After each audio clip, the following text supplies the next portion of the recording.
Welcome into the DNVR Rockies Podcast. I'm your host, Patrick Lyons, and on today's show, we've got to talk about trades. Rockies getting in the mix.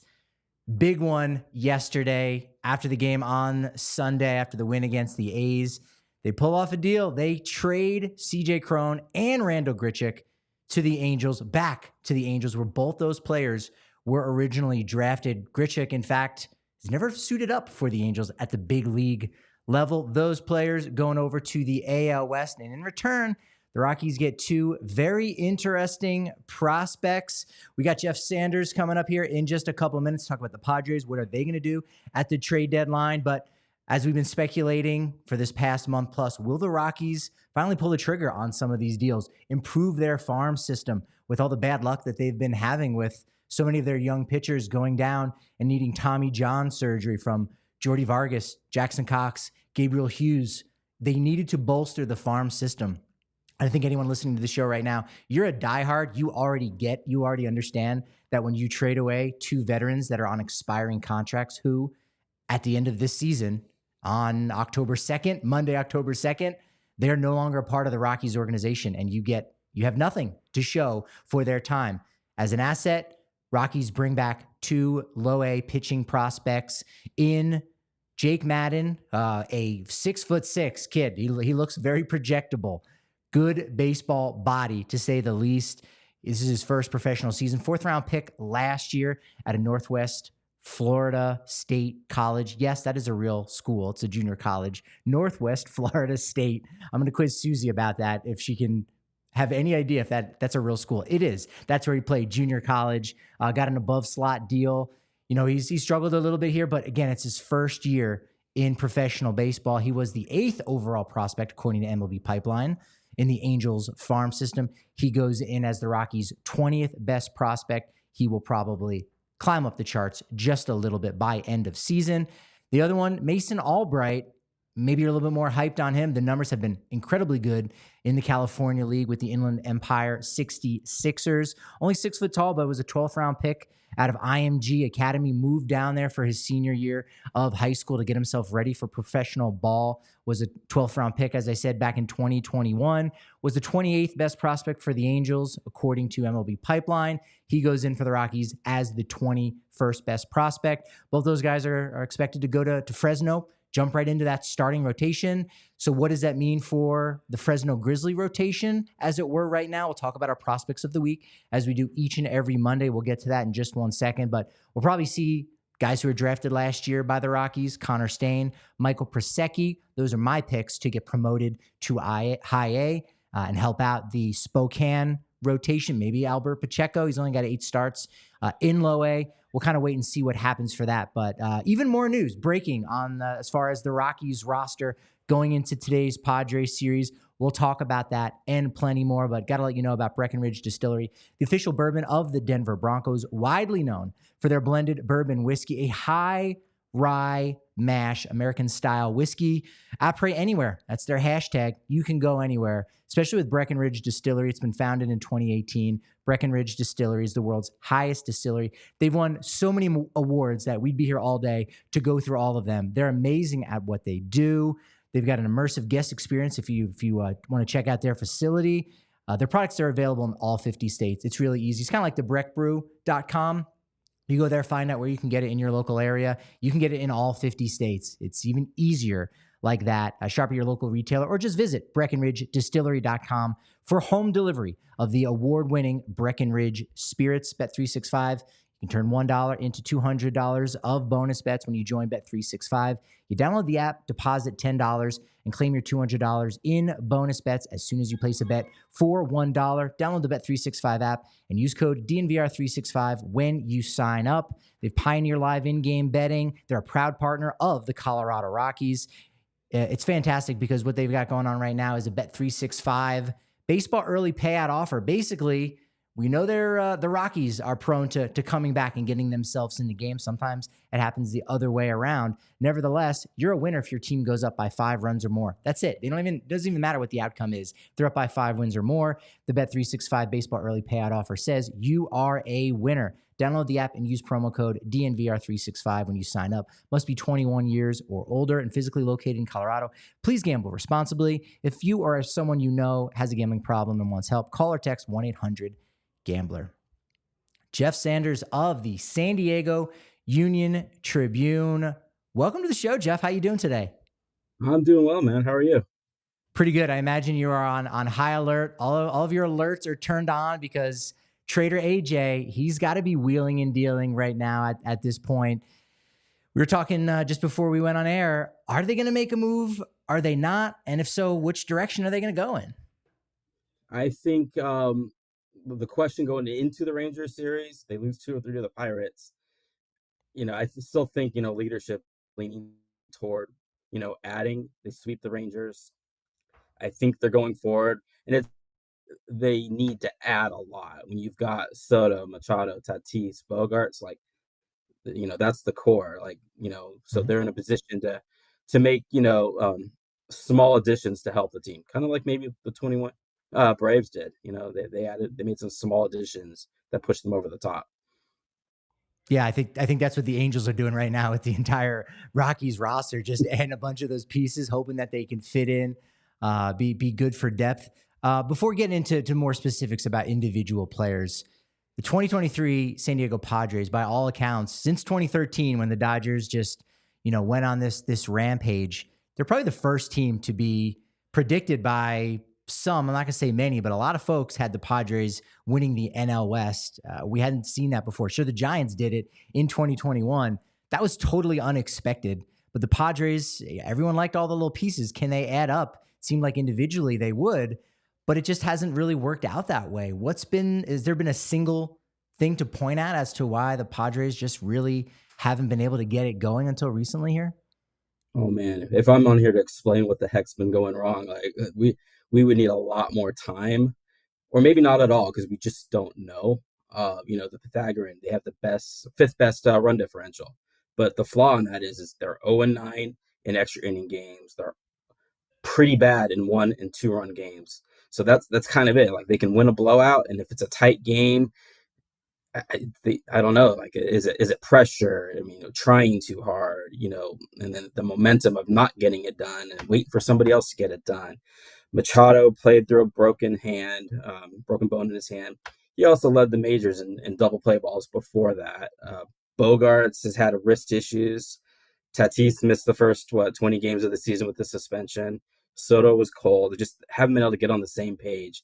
And the shame of it all is they're wasting their pitching. And now you see, the rotation's been holding up, the bullpen's been faltering, and they were lights out in the beginning of the season. And it was just every single game was a pressure-packed situation. And now you're seeing the other side of it, where they had on Saturday, they had I think a 7-run lead, and they put in Luis Garcia, and then before long, again, Hader's up in the bullpen warming up. Now, he didn't have to come into that game, but it's just what's been happening since the All-Star break, since July, with the bullpen. And yet they've won 15 games this month, so they're trending in the right direction. It's time to go. They sorry to say it to Rockies fans, but they think they need to come into Colorado and sweep.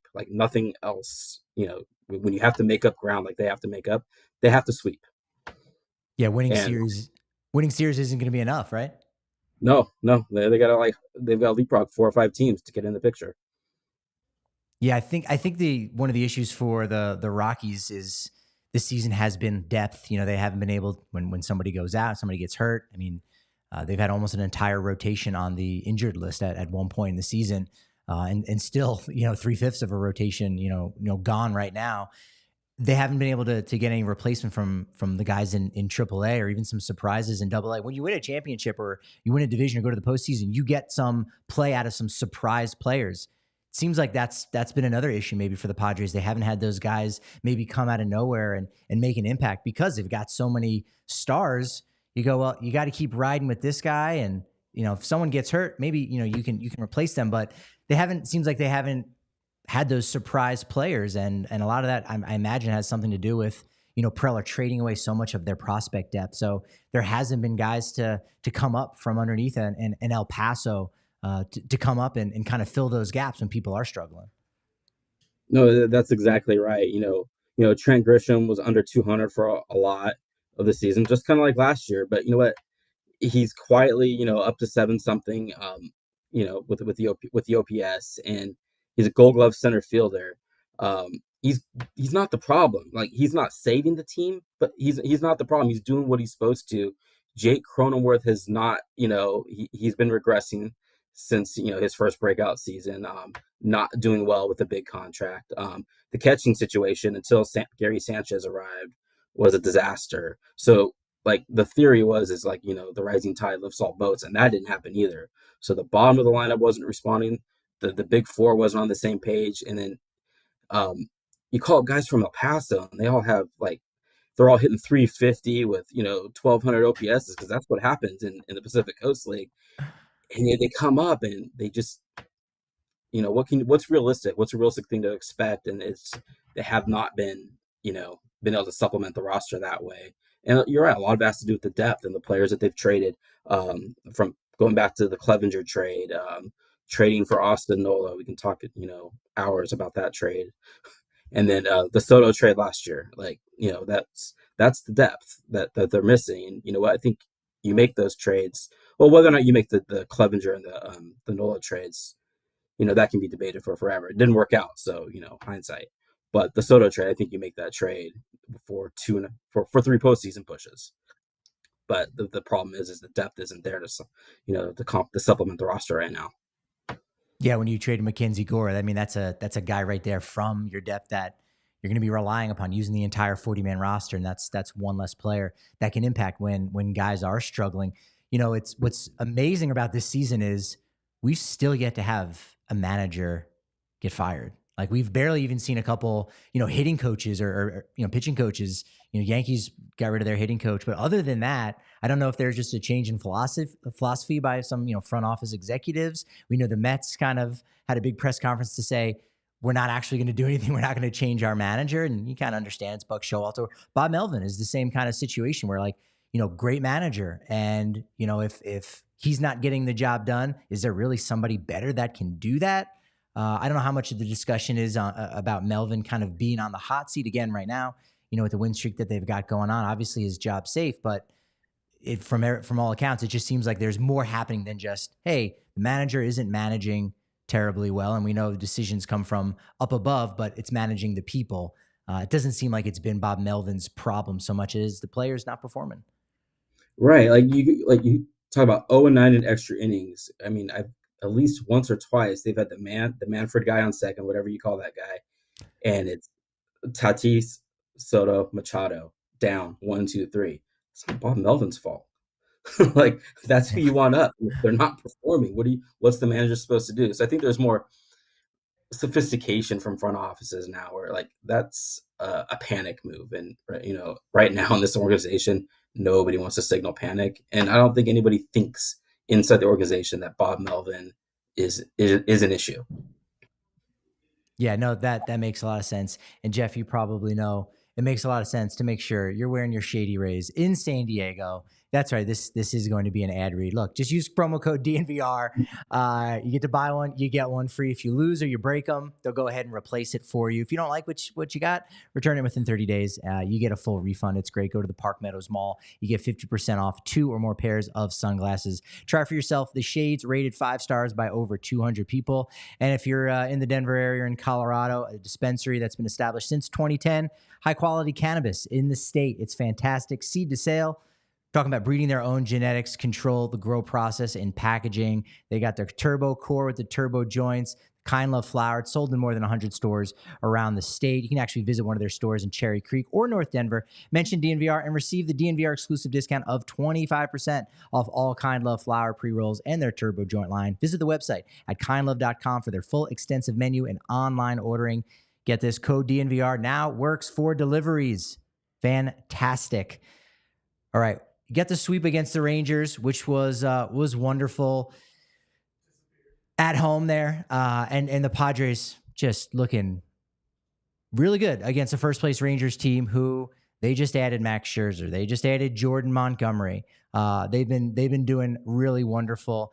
And the question is, and Jeff kind of touched on it there a little bit. What are they going to do at the trade deadline? It sounds like they're not just going to stand pat, but they may even try to add a player or two. We were talking before, Jeff, this idea that, can the Padres be like the Brewers were last year at this time where, in the Josh Hader trade, they got back Taylor Rogers. Okay, you downgraded at closer a little bit, but you got Esteury Ruiz, a player that you were able to use in a 3-team deal to get Williams Contreras. So it was a deal where you could stand pat a little bit on the 26-man roster, but improve the depth of the 40-man and even just give you a little bit more in the farm system going forward. Does it seem like they might try that approach? Are they just going to keep the roster as it is? Because on paper, it's really good. Or are they going to go out, like Blake Snell said, and actually try to make an addition? So I think the Rangers series changes all that, right? The Yeah. sweep changes that. What happened to the Brewers last year? What happened in that clubhouse when they traded Hader away? Well, I think that's part of the calculus, and so I don't think that's happening. I kind of thought they should maybe a week ago. That's where I was because Hader can't pitch 3 days in a row or doesn't pitch 3 days in a row. He doesn't pitch more than an inning, and you're already paying Robert Suarez, like a closer, and he's back and healthy and pitching well now. So if they were going to do something, that's kind of like, oh, okay, well, you keep Snell and you hedge your bets and you try to get some depth pieces for the best closer on the market. The same thing at the same time, like if you make it, man, you're gonna wish you had Hader. So honestly, I think they're in the place where they're gonna look at some modest improvements to shore up the edges of the roster. Everyone could use starting pitching. Man, the bullpen needs help, and then you could use someone that can play first base. Force them to have to do something with the spot. I mean, Matt Carpenter's not giving them much, and so El Paso guys, I think that they could use a veteran bat that can actually swap into first, maybe play some outfield. So I think that's kind of the area that they might be looking toward. Padres, of course, won't be able to acquire CJ Cron, according to you, I guess, and Padres fans. Padres killer. I mean, he had the 2 home runs on opening day. I can't remember specifically how good he's been against the Padres, but I imagine you probably keep track on this a little bit. And yeah, that's an addition for the Padres by subtraction. They still got a couple more series left this year against the Rockies, and now without Cron, hey, maybe that's going to benefit San Diego in the win column now. Yeah, they're not sad that Charlie Blackmon's not quite back either, because he is historically a Padres killer as well. Petco, Coors Field, doesn't matter.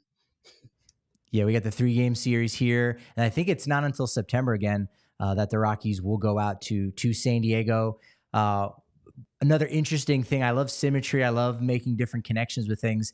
This time last year at the trade deadline, I was in San Diego covering the Rockies Padres, and the Padres were making all the big moves, and Hader and Josh Bell and Juan Soto coming in, and it was not even playoff atmosphere. I think Ryan Spielborg's even said it was one of the loudest crowds he had ever heard in a ballpark. It was almost World Series atmosphere of like, wow, we've got one of the best, if not the best, and I would say he is the best, at least at that time, young player in the game in Juan Soto. You can make the case maybe it's Ronald Acuna again now, but still, that place was so electric. Has attendance been able to keep up with the pace that they're certainly hoping for with the $300 million contracts that they've given out to both Machado and Tatis Jr.?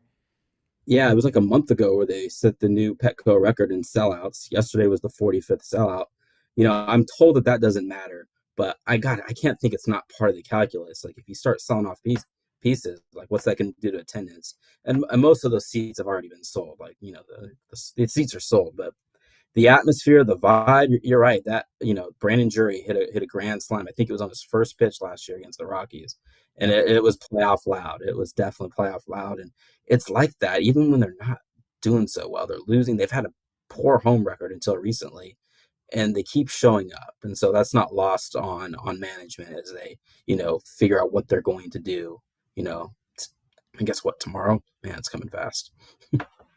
Yeah, I think San Diego and Denver and Colorado, Coors Field, they kind of have that same thing of like the vibes are always really good, and if you get a crowd in there, the crowd's going to be good. They're in a good mood. I mean, you're in San Diego, you should be in a good mood. Same thing for Denver. So I definitely think that's a benefit. So all right, is that a part of the calculus, the attendance? I mean, I know the TV deal. How has that been working out as far as the fans are concerned with being able to stream with what MLB's been doing now? Broadcasting all the games. I don't have the figure in front of me, but MLB was going to backstop them at a certain percentage. You know, I think that we're going to figure out what that means going forward. But supposedly they was all part, like they knew that this was on the horizon and a possibility when they went all in with the spending pushing payroll up to 247 million.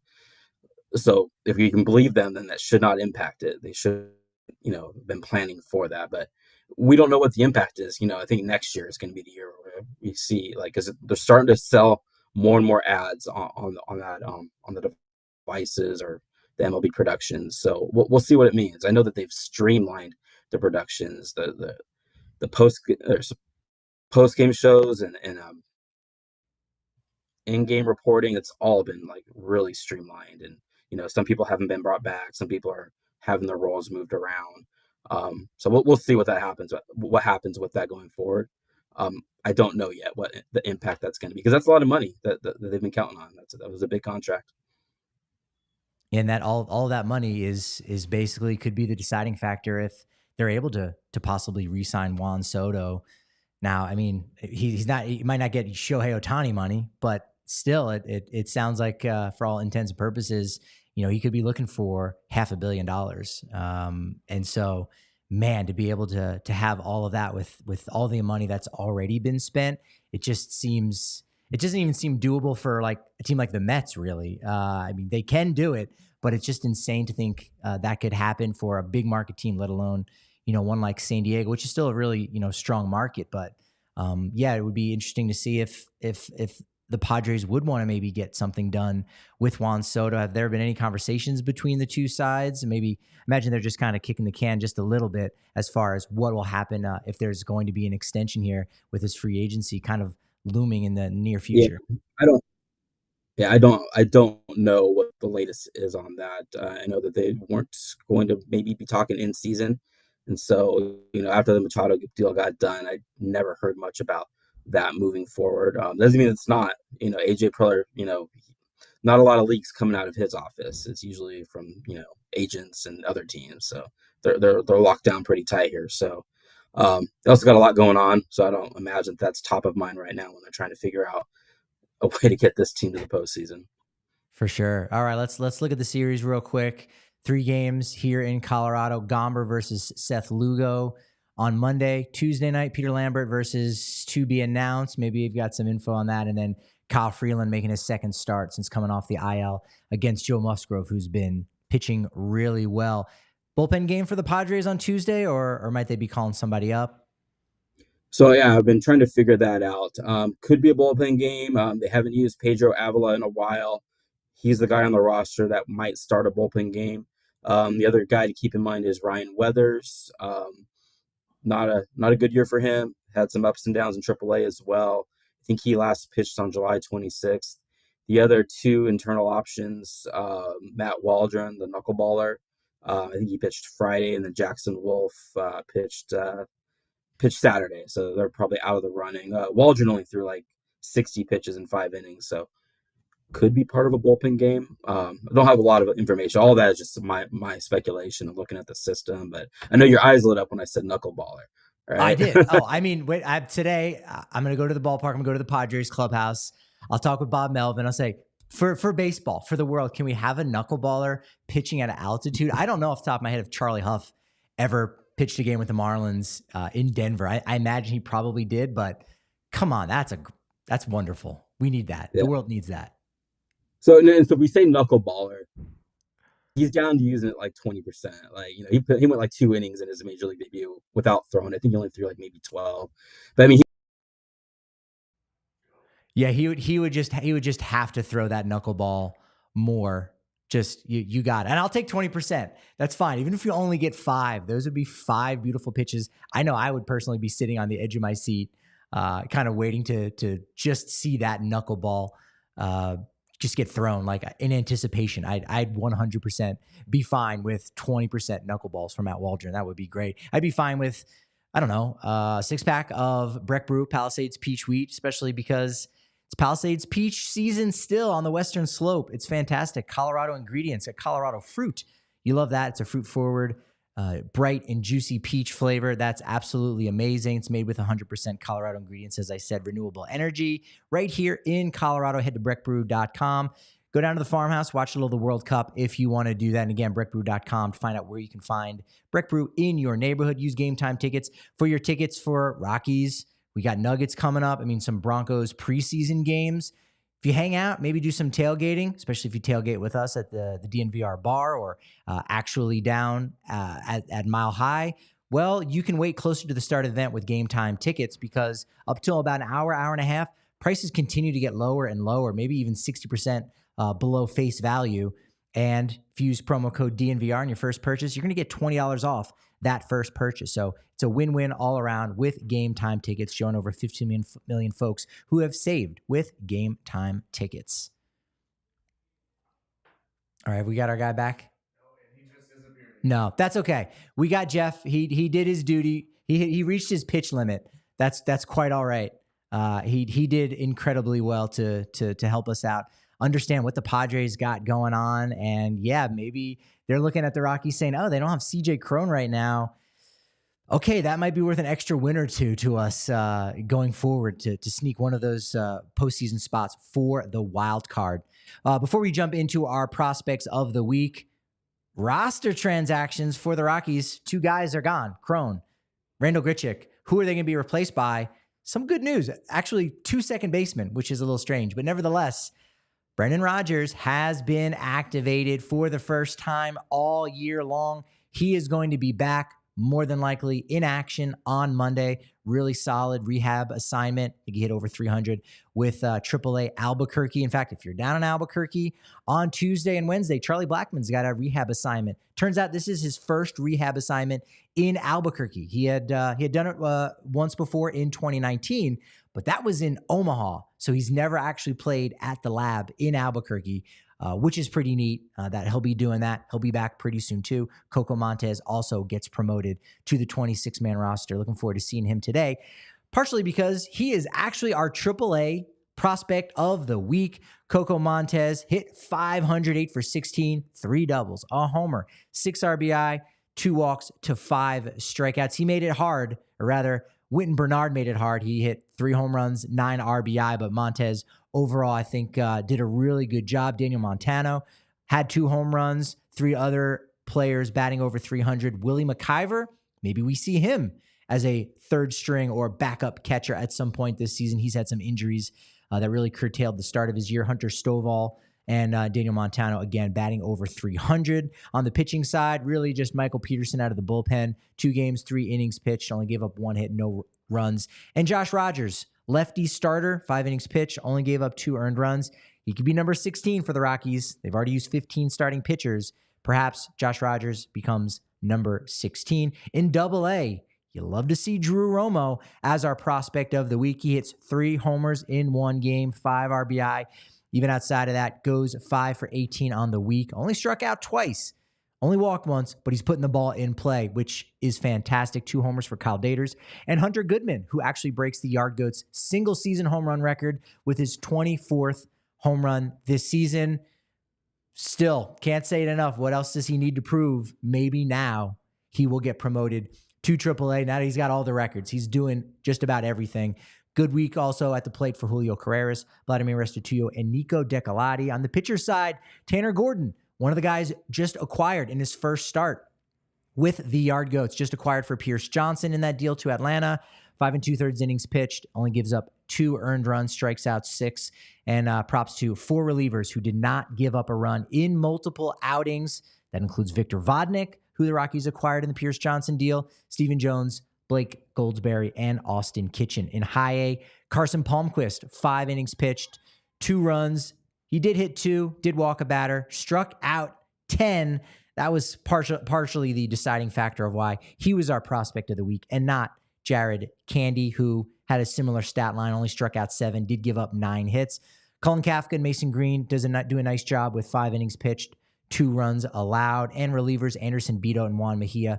Also a strong week. On the hitter side, not too many guys getting it done. Juan Guerrero, 357 with a homer, only 3 RBI, but that was one of the better weeks for Spokane. Ryan Ritter, 2 home runs. Nick Kent and Benny Montgomery did a nice job. And finally, can't say enough about the kid from Niwot High School, Skyler Messinger, kind of an afterthought, late draft pick in 2021 out of the University of Texas, continues to absolutely rake. 3 home runs, 10 RBI on the week for him.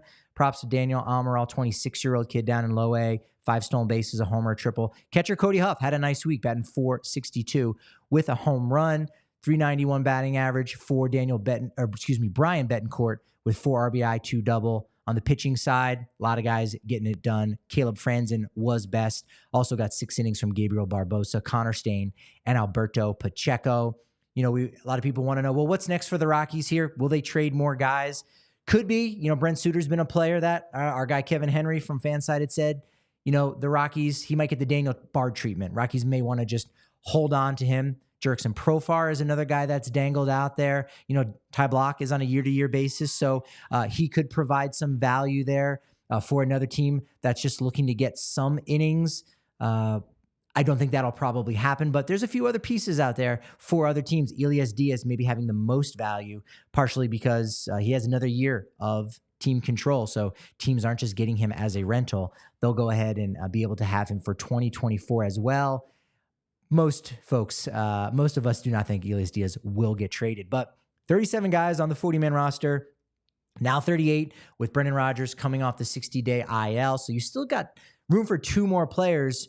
Who is that going to be without exhausting the entire list? Look, Aaron Shunk's been one of those players that probably will make his debut at some time this year. We do have a roster crunch of infielders, today with B-Rod and Coco Montes getting on the 26-man roster. That's 2 more second basemen. You already have Alan Trejo. You already have Harold Castro, who can play a little bit of outfield, doing it on the left-hand side as well of the plate. So he's going to help out on the veteran status there late in games if you need somebody off the bench. But Aaron Shunk, third base, a little bit of second base as well. Wynn Bernard, tearing it up still, comes back into the organization after doing his thing a little bit with Toronto, designated for assignment.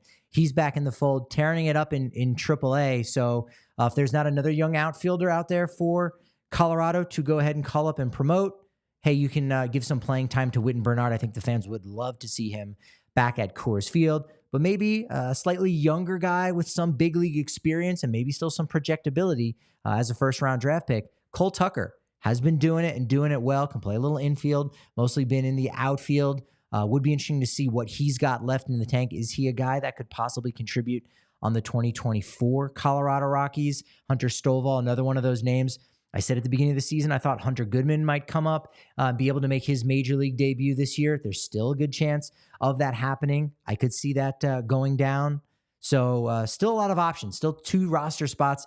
And again, we still could see some of the pitchers come up and do that, whether that's Josh Rogers, Jeff Criswell. There's still probably someone on another roster right now, the 29 other MLB teams, either a 40-man or a guy that's in AAA that perhaps the Rockies can acquire and will still make a start and break a somewhat dubious record for the Rockies in most starting pitchers used in a single season. They're at 15 right now.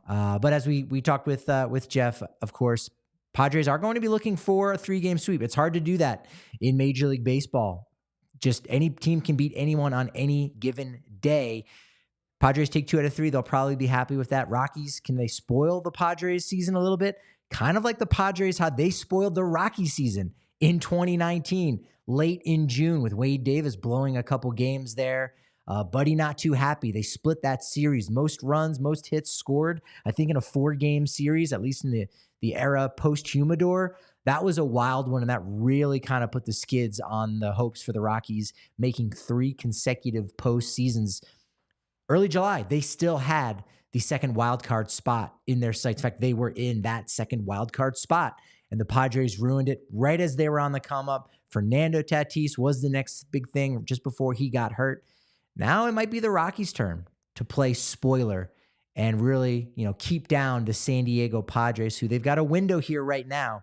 And I think that's one of the reasons, as Jeff pointed out, why they're probably just going to kind of keep things where they're at. And maybe they can just get some veterans, similar to how Atlanta, they brought in 3-4 outfielders for the final 2 months of the year, just veteran guys that were an upgrade over what they had at AAA Gwinnett. Well, as we heard Jeff Sanders of the San Diego Union-Tribune just say, some of the guys in El Paso, their numbers are great.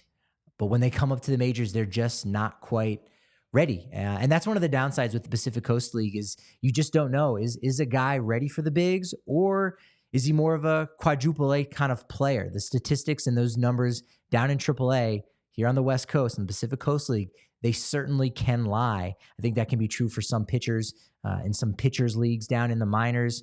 So you got to trust your scouts. You got to trust the coaches and see what they have to say. So the numbers certainly don't tell everything. So keep that in mind whenever we're talking about the prospects in the Rockies farm system. I think, as I mentioned earlier, the two guys that the Rockies get from the Angels, two starting pitchers that you really like, Jake Madden, 8th for the Angels, 20th for the Rockies. I think that could be a sort of a midseason adjustment. Maybe if MLB Pipeline, those guys over there, if they would have readjusted, maybe he would have been more like their 12th or 14th best prospect. They go into the Rockies farm system as 20th. You got Mason Albright. He was much lower. I think he was 28th. And because he had been playing so incredibly well, you look at his last couple starts, absolutely lights out, especially against Visalia Rawhide in the Low A California League. He probably was more likely their 18th best prospect. And so there they kind of get squeezed together.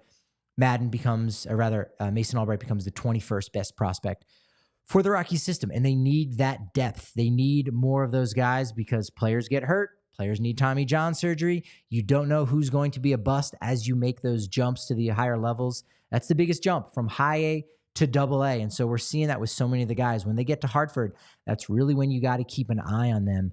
And you got to look at more than just the statistics because it is more of a pitcher's league. So the pitcher's numbers might look good.